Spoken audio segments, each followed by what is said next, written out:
Slamet Funata. Iya. Apa Satgas ya, Satuan Tugas NU Peduli Cegah COVID-19 Kalimantan Barat. Bagaimana sampai sejauh ini perjalanannya virus corona di Kalimantan Barat ini? Berat sekali sih sebenarnya. Berat karena memang virus ini bukan menyerang kelompok tertentu atau usia-usia tertentu ataupun hal-hal tertentu, golongan tertentu. Iya. Tapi ini semua kalangan, semua umur, dimanapun. Ini sangat luar biasa ya. Pemerintah sudah jor-joran nih kan untuk menangani. Tapi tinggal kesadaran masyarakat aja kan. Kesadaran masyarakat yang tentang agak bahaya. lemah. Iya. Yang agak lemah. Terus kawan-kawan relawan ini sudah menyemprot disinfektan ya namanya ya. Disinfektan. Disinfektan. Cairan disinfektan. Tapi sebenarnya Satgas Peduli NU Kalimantan Barat ini sebenarnya bukan hanya nyemprot, Iya.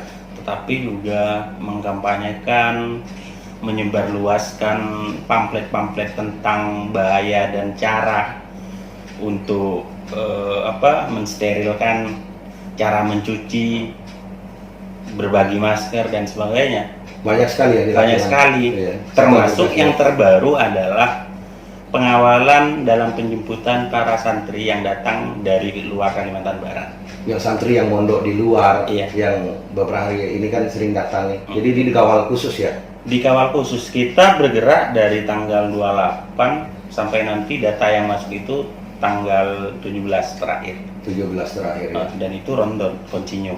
Tiap hari itu dari mulai sekitar 100-an sampai bahkan lebih, dari pagi, sore, malam. Berarti teman-teman semua gantian dong yang ke bandara yang Iya. menjaga ini semua ya. Kita briefing karena posko kita yang di Jalan Veteran itu kan 24 jam non-stop. Hotline kita juga terbuka untuk umum. Iya. Khusus untuk pengawalan para santri, kita Iya. juga punya shift Punya yang shift, terbagi ya. jadi 3. Terus para senior yang juga jebolan santri-santri yang mereka hari ini adik-adiknya pulang ke Pontianak, ke Kalbar khususnya, ada pengawalan juga dari mereka. Ada, kita saling koordinasi. Saling sebenarnya. koordinasi. Ada istilah kan, kalau di luar Kalimantan itu ada Ikatan Santri Kalimantan Barat. Iya. Baik itu yang masih santri ataupun yang alumni. Alumni. Jadi data-data itu kita peroleh dari senior-senior mereka yang misalnya Iskap Rayon Bata-Bata misalnya, atau Iskap Rayon Pondok Pesantren RU berapa. Yang Malang itu ya. Jadi kita Dapat dapat data itu, dilaporkan ke kita, ini yang mau datang hari ini, nama-namanya ini, alamatnya ini, pesawatnya datang jam berapa. Berarti lengkap sampai ke pesawat juga Nyampe ya. ke pesawatnya kita kawal. Dikawal ya. Mm-mm. Luar biasa sekali kan. Jadi tugas kita dalam pengawalan itu sebenarnya adalah kita menjemput dari pintu pertama ketika mereka turun. Iya.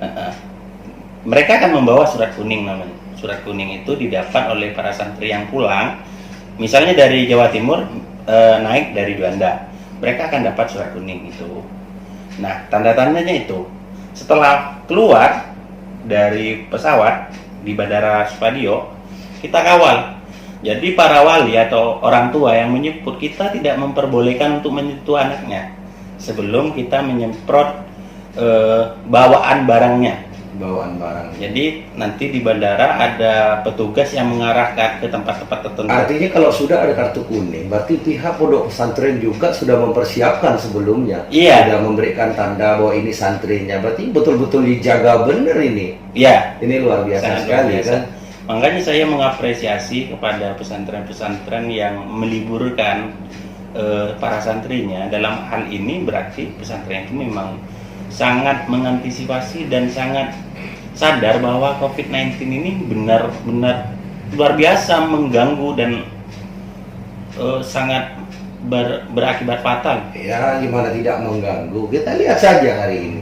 Warung kopi tutup, tempat makanan tutup, juga ada aturan dia boleh lah mereka buka tapi harus dibungkus. Kan memang perekonomian setengah agak lumpuh ini kalau seperti ini terus. Tapi ya tidak apa-apa demi kita ini, bahwa nyawa ini jauh lebih penting dari sebuah ekonomi. Iya, dari putaran-putaran yang Iya. sudah meluas hancur. Ya saya katakan memang udah hancur. Iya, hancur. Cuman memang pemerintah dalam menjaga ini sangat luar biasa. Ya.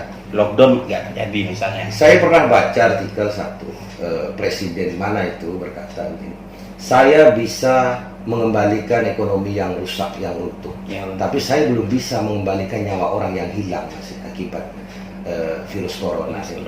Jadi artinya memang dia itu sangat khawatir sekali. Sangat khawatir sekali. Ekonomi sih gampang dia bilang, tapi kalau nyawa orang sudah tak ada, mau dikembalikan lagi itu yang sulit. Artinya mereka sangat menghargai tentang jiwa, nyawa warganya begitu. Tapi sebelumnya saya juga memberikan apresiasi yang cukup luar biasa ya buat teman-teman satuan tugas nih virus corona, buat para dokter, para perawat yang hari ini memang betul-betul berada di garda terdepan ya. Kami ya membantu mereka dengan berada di rumah ini, kami sudah membantu mereka bahwa kami tak keluar rumah, stay at home lah yang jelas ya. Kami berikan apresiasi, semoga Tuhan selalu melindungi kawan-kawan semuanya dalam yang bertugas. Karena ini benar-benar kita musuh bersama kita hari ini adalah Corona ini barang yang tak tampak, tapi dia bisa menular ke siapa saja tanpa melihat. Bahkan dokter sekali yang mengobati pun juga bisa terkena dampaknya. Ya saya apresiasi lah kawan-kawan khususnya di NU ya, semuanya yang sudah punya satuan tugas, yang sudah bekerja ke lapangan, menjadi relawan, menyemprot tempat-tempat umum ya sampai hari ini kita dengar. Yang memang ini dibantu mungkin oleh para dermawan saja kan? Iya, donasi. Pemerintah tidak memberikan bantuan untuk ini. Untuk kita operasional nggak ada dari pemerintah. Ya memang kita juga nggak terlalu berharap karena memang peran pemerintah juga ada sebenarnya untuk hal ini. Cuman mungkin saja mereka tidak mengalokasikan anggaran itu ke kita. Ada misalnya camat, lurah, misalnya kan bisa ke situ arahnya. Masyarakat umum. Dan kita alhamdulillah juga disupport oleh PWNU Kalimantan Barat. Bapak Ildi Hamid. Pak Ildi Hamid dengan jajarannya, karena kami diesakan oleh mereka, diberikan mandat untuk membuat gugus tugas ini, satgas ini, agar secara legalitas kita bergerak jelas dan resmi begitu. Ya, saya pribadi berterima kasih lah untuk Bapak Ildi Hamid yang sudah menggugus tugaskan teman-teman ini semua, relawan ini bisa tercipta untuk membantu masyarakat. Saya pribadi berterima kasih untuk itu. Jadi memang gugus tugas ini terbentuk dari beberapa latar belakang.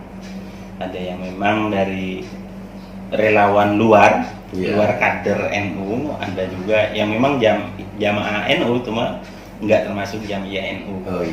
Ada juga yang memang dari gabungan Ansor Banser ya. Ada lembaga penanggulangan bencana dan perubahan iklim NU, FPBI NU, ada dari Lajis. Berarti semuanya bergabung nih. Iya, bergerak sama-sama membentuk satu poros juga tugas ini. Teman-teman terbuka ya buat siapa saja yang mau menjadi relawan. Oh iya, sangat terbuka sekali karena memang virus ini kan sebarannya sangat cepat dan ke beberapa tempat.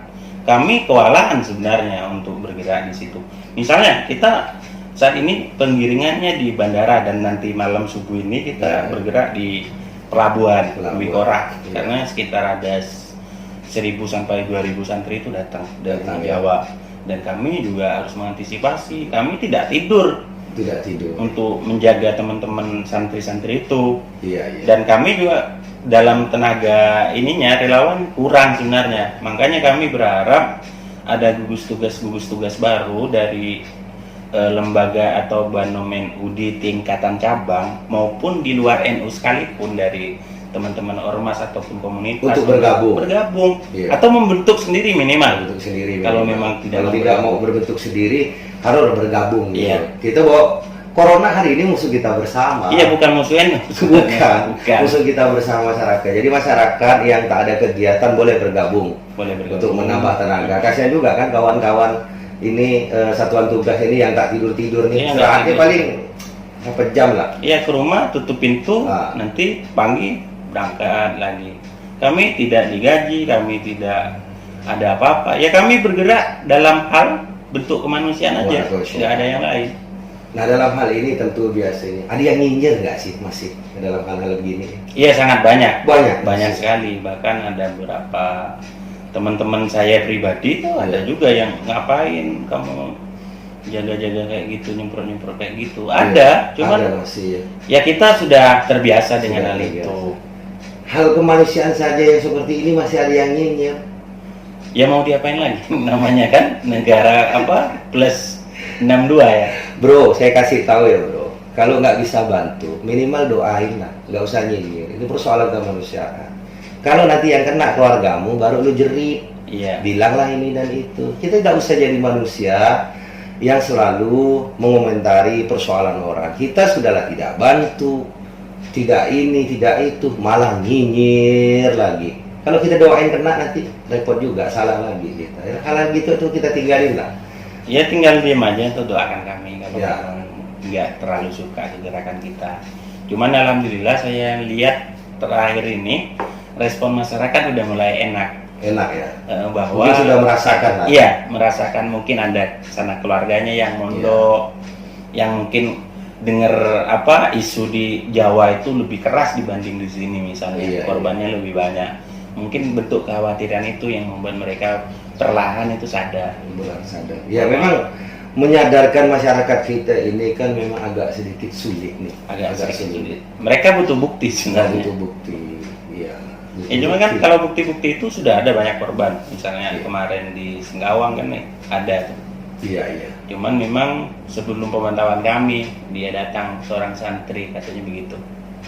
Cuman katanya Iya iya. kalau mau cross check lebih dalam dan lebih jelas silahkan datang aja ke rumah sakit apa Abdul Aziz Abdul ya di Aziz. Senggawang. Mungkin di situ masih ada keterangan-keterangan lebih lanjut. Nah itu yang kami khawatirkan sebenarnya. Jadi kekhawatiran teman-teman semua. Ya oke lah kalau misalnya satu korban. Tapi kalau ini beneran serius dan ini dalam kasus positif corona, kan ada orang-orang lain yang terkontak langsung dengan almarhum ini. Dan itu berbahaya. Dan itu sangat berbahaya. Atau ada kasus-kasus yang lain misalnya. Kira-kira sampai kapan corona ini akan berakhir? Ya kalau menurut beberapa orang yang memang khusus analis virus ini katanya masih lama. Tapi kita doakanlah bersama-sama agar Amin, amin. wabah ini pandemi corona lebih Kita ini kan sebentar lagi mau menghadapi bulan suci Ramadan. Ya, mudah-mudahan corona ini cepat berlalu lah. Corona cepat berlalu sehingga kita bisa menjalankan ibadah ini dengan enak. Kan seperti itu. Apalagi situasi hari ini, efek dari corona ini itu sangat luar biasa. Banyak orang yang ketakutan, Iya. banyak orang yang dari Pontianak itu yang keluarganya di Pontianak, anak-anaknya atau keluarga kecilnya di Pontianak disuruh pulang ke kampung. Padahal kan nggak tahu nih yang warga yang di Pontianak keluarganya ini dalam kasus ini apakah itu udah masuk ke ODP atau apa. Iya, Kita iya. juga kita tahu.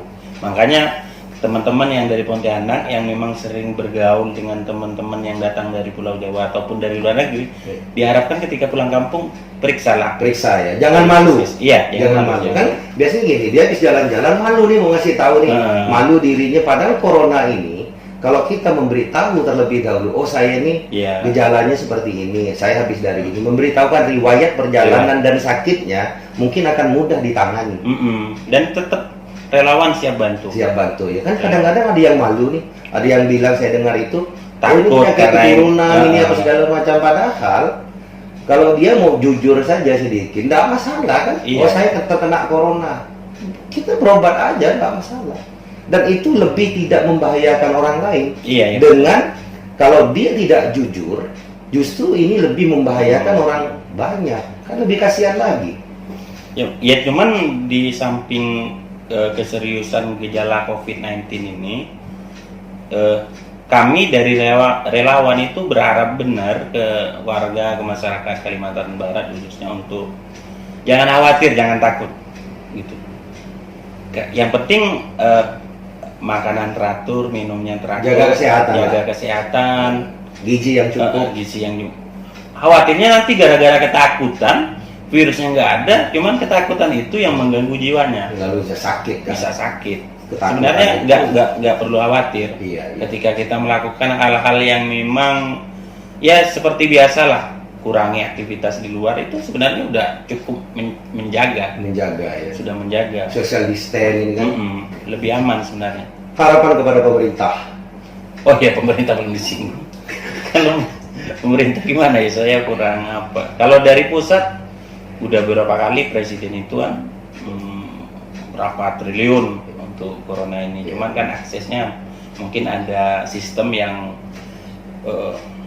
agak lamban biasanya gitu, karena Saya dari sini kan mengikuti administrasinya informasi bahwa gubernur kita pun Kalimantan Barat ini cukup cerewet juga ya menangani ini. Cukup cerewet yang ya. namanya Bang Miji itu cerewet dalam hal untuk menjaga masyarakat. Iya, untuk tetap sehat. Yang terpenting itu pemerintah tidak menutup diri.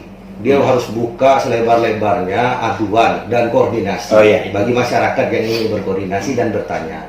Kan begitu. Ini yang paling penting. Saya suka tuh lihat gubernur agak cerewet tentang menangani hal ini, suka gitu. Ya, Pak Miji itu luar biasa sekali dalam hal ini. Bahkan ada beberapa anggaran yang mau disunat kan, agar untuk ini, untuk pendanaan kasus-kasus ini. Ya, semoga wali kota juga melakukan hal yang sama Sama. seperti itu. Jadi kita berharap ini karena pemimpin kita kan Iya. hari ini, mereka adalah pemimpin kita yang memang kita butuhkan aksi nyata dan cepat untuk menanggulangi virus corona ini. Virus corona. Nggak, saya tanya pemerintah punya nggak sih poskonya? Kurang tahu juga. Kurang tahu juga ya. Belum dengar sih saya. Tapi kami memang sudah menyediakan itu. Bahkan Ya. penyemprotan kami dari awal. Ya. Mungkin dari awal teman-teman yang lain, OKP yang lain bergerak, kami udah bergerak duluan. Tapi nggak perlu laporan-laporan itu sebenarnya. Kalau teman-teman wartawan kemarin saya lihat sih ada dia buat posko 24 untuk nyemprot juga ada. Itu teman-teman wartawan ya, jurnalis. Saya lihat beritanya itu dari Bro Angling, teman saya. Seharusnya memang selain penyemprotan kan ada lain, misalnya bantuan. Kayak temen dari mana itu ada yang menyediakan telur rebus Iya. untuk apa menambah gizi masyarakat kan. Iya. Ini pokoknya peranan partai politik. Ini penting juga nih. Peranan partai politik ini harus punya juga posko-posko untuk COVID-19 ini ya. Iya, Harus punya posko, punya tempat pengaduan untuk masyarakat. Biar sama-sama ini semua ini kan harus kita ini ibarat rantai satu kesatuan. Dari mulai masyarakat biasa, pemerintah, partai politik, ormas. Ini kalau bisa semuanya punya. Semua elemen. Semua elemen, ya. Karena memang corona ini untuk semua elemen. Iya, kan dia tidak milih nih. Oh, dia tidak milih. Oh, orang kasta nggak ada kasta sudah. Oh, ini orang Melayu nih bebas corona nggak bisa. nggak bisa. Ini orang Madura bebas corona nggak bisa juga. Berarti semua dia tidak Dan milih. ini jangan dianggap sepele gitu loh.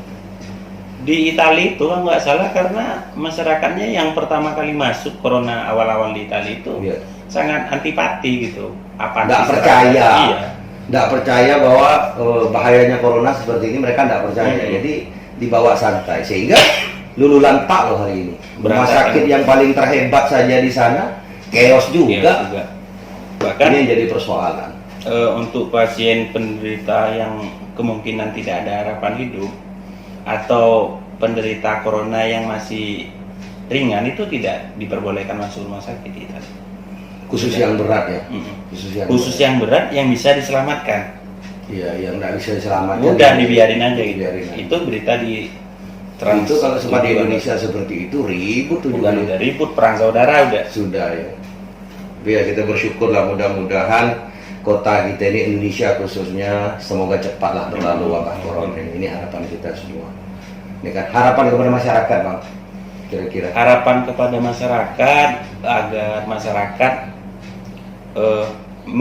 menanggapi serius wabah pandemi virus corona atau COVID-19 ini. Karena gimana? Khawatir sebaran virus ini nyampe ke rumah-rumah warga. ke rumah masing-masing ya. Tapi kami juga berharap agar virus ini memang segera hilang. Ya, gitu. Cuman kesadaran masyarakat bahwa ini sangat-sangat serius dan ayo kita sama-sama dukung relawan maupun pemerintah yang memerangi tentang wabah ini. Iya. Minimal mendoakan saja, nggak jadi masalah. Nah, Kalau ada warga, ada keluarganya, anaknya atau siapapun, bapaknya yang pulang, beri saran lah untuk periksa. Karena ini sangat berbahaya. Kalau perlu laporkan langsung. Laporkan. Nah, Saya jadi dengar daripada membahayakan untuk orang ramai, mendingin dilaporin. Biar petugas yang datang memeriksa ke sana. Iya. Ini yang paling Petugas penting. itu siap loh. Loh, siap datang ya? Siap datang. Siap datang. Ada kejadian di mana kalau nggak salah itu dikejar oleh pemerintah desanya ke rumah, didatangi.